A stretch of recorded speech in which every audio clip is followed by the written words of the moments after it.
Kami selaku penyidik kami memohon maaf atas keterlambatan proses penyidikan ini, bukan karena terkait dengan kasus ini. Sebenarnya kita sudah menangani sebelum ada viral kasus ini, kami sudah menangani sejak laporan polisi itu dibuat.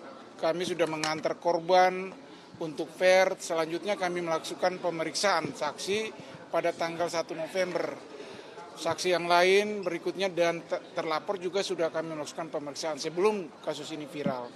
Memang dalam penanganannya terkesan lama, kami mengakui itu karena standar operasional prosedur yang harus kita lalui dalam proses penyidikan itu sendiri. Yang kedua, memang ada saksi, karena ini tahapnya penyelidikan, maka yang kami mengundang para saksi itu undangan klarifikasi. Tidak ada alat penekan kita di situ. Jadi kesadaran dari para saksi untuk hadir. Kami selalu berkomunikasi dan memang para saksi itu agak ada keperluan-keperluan lain dan mengulur-ngulur waktu sehingga terjadi kelambatan dalam penanganan kasus ini. Kami selaku penyidik kami memohon maaf atas keterlambatan proses penyidikan ini, bukan karena keinginan kami, tapi ada juga hal-hal non teknis yang kami hadapi. Berikutnya kami juga sudah menyampaikan SP2HP. Jadi setiap kali kami melakukan tindakan itu sebenarnya korban kita kasih tahu melalui pengacaranya dan juga keluarganya.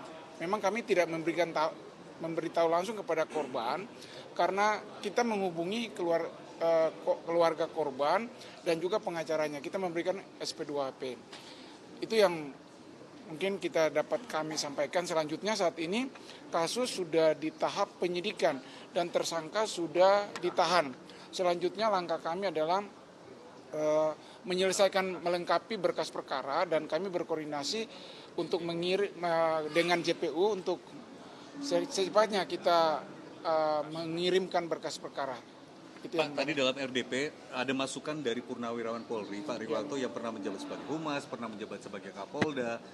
Masukannya adalah tadi kenapa terlalu lama? Bapak diusulkan bisa selesai sebenarnya 3-5 hari. Ini prosesnya lebih dari sebulan. Ya.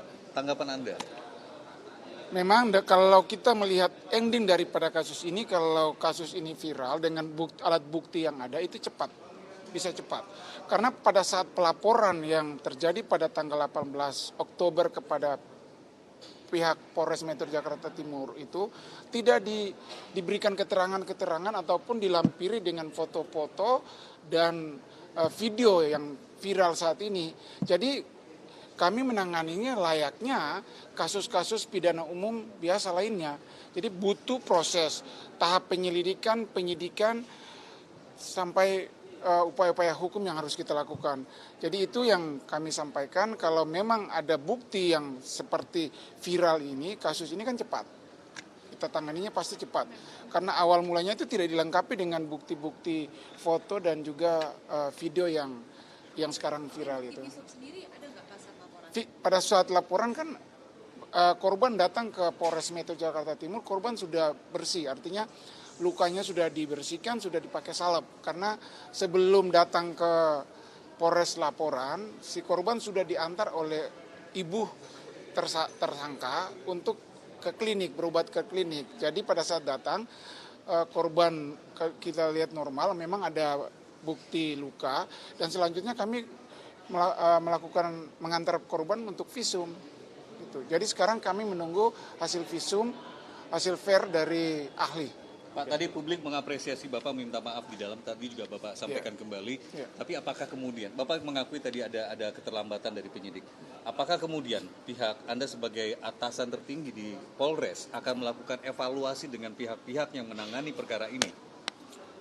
Ya, kami berharap ini ada evaluasi, tapi kami juga harus terikat dengan SOP yang berlaku di Polres Metro di Kepolisian Negara Republik Indonesia.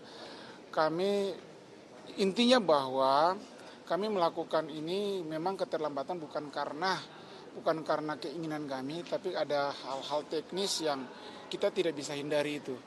Karena undangan klarifikasi itu, karena tadi yang bukti saya bilang bukti foto lukanya dan foto kejadiannya itu, rekaman kejadian itu tidak diberikan sama kami. Jadi kita menanganinya sesuai dengan SOP yang berlaku.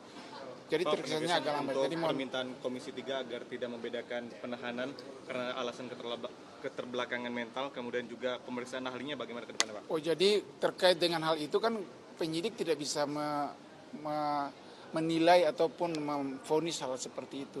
Yang menilai adalah hakim nanti. Kami pihak penyidik hanya memproses dan kami akan melakukan mengajukan ke ahli untuk melakukan pemeriksaan terkait dengan kondisi psikologis dan lain-lainnya terhadap si tersangka.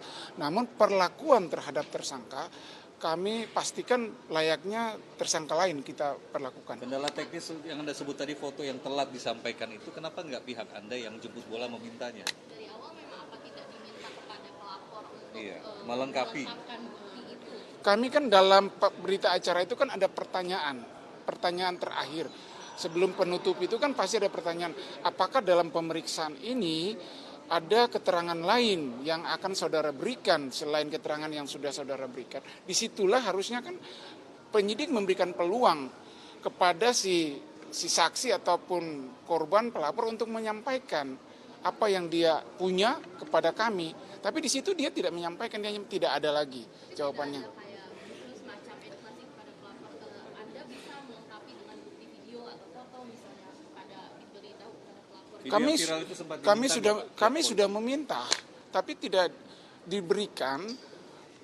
Itu video yang viral kemarin pun diberikan kepada kami setelah Kapolres dan Kasat Serse berbicara dengan si pelapor, harus diberikan kepada kami.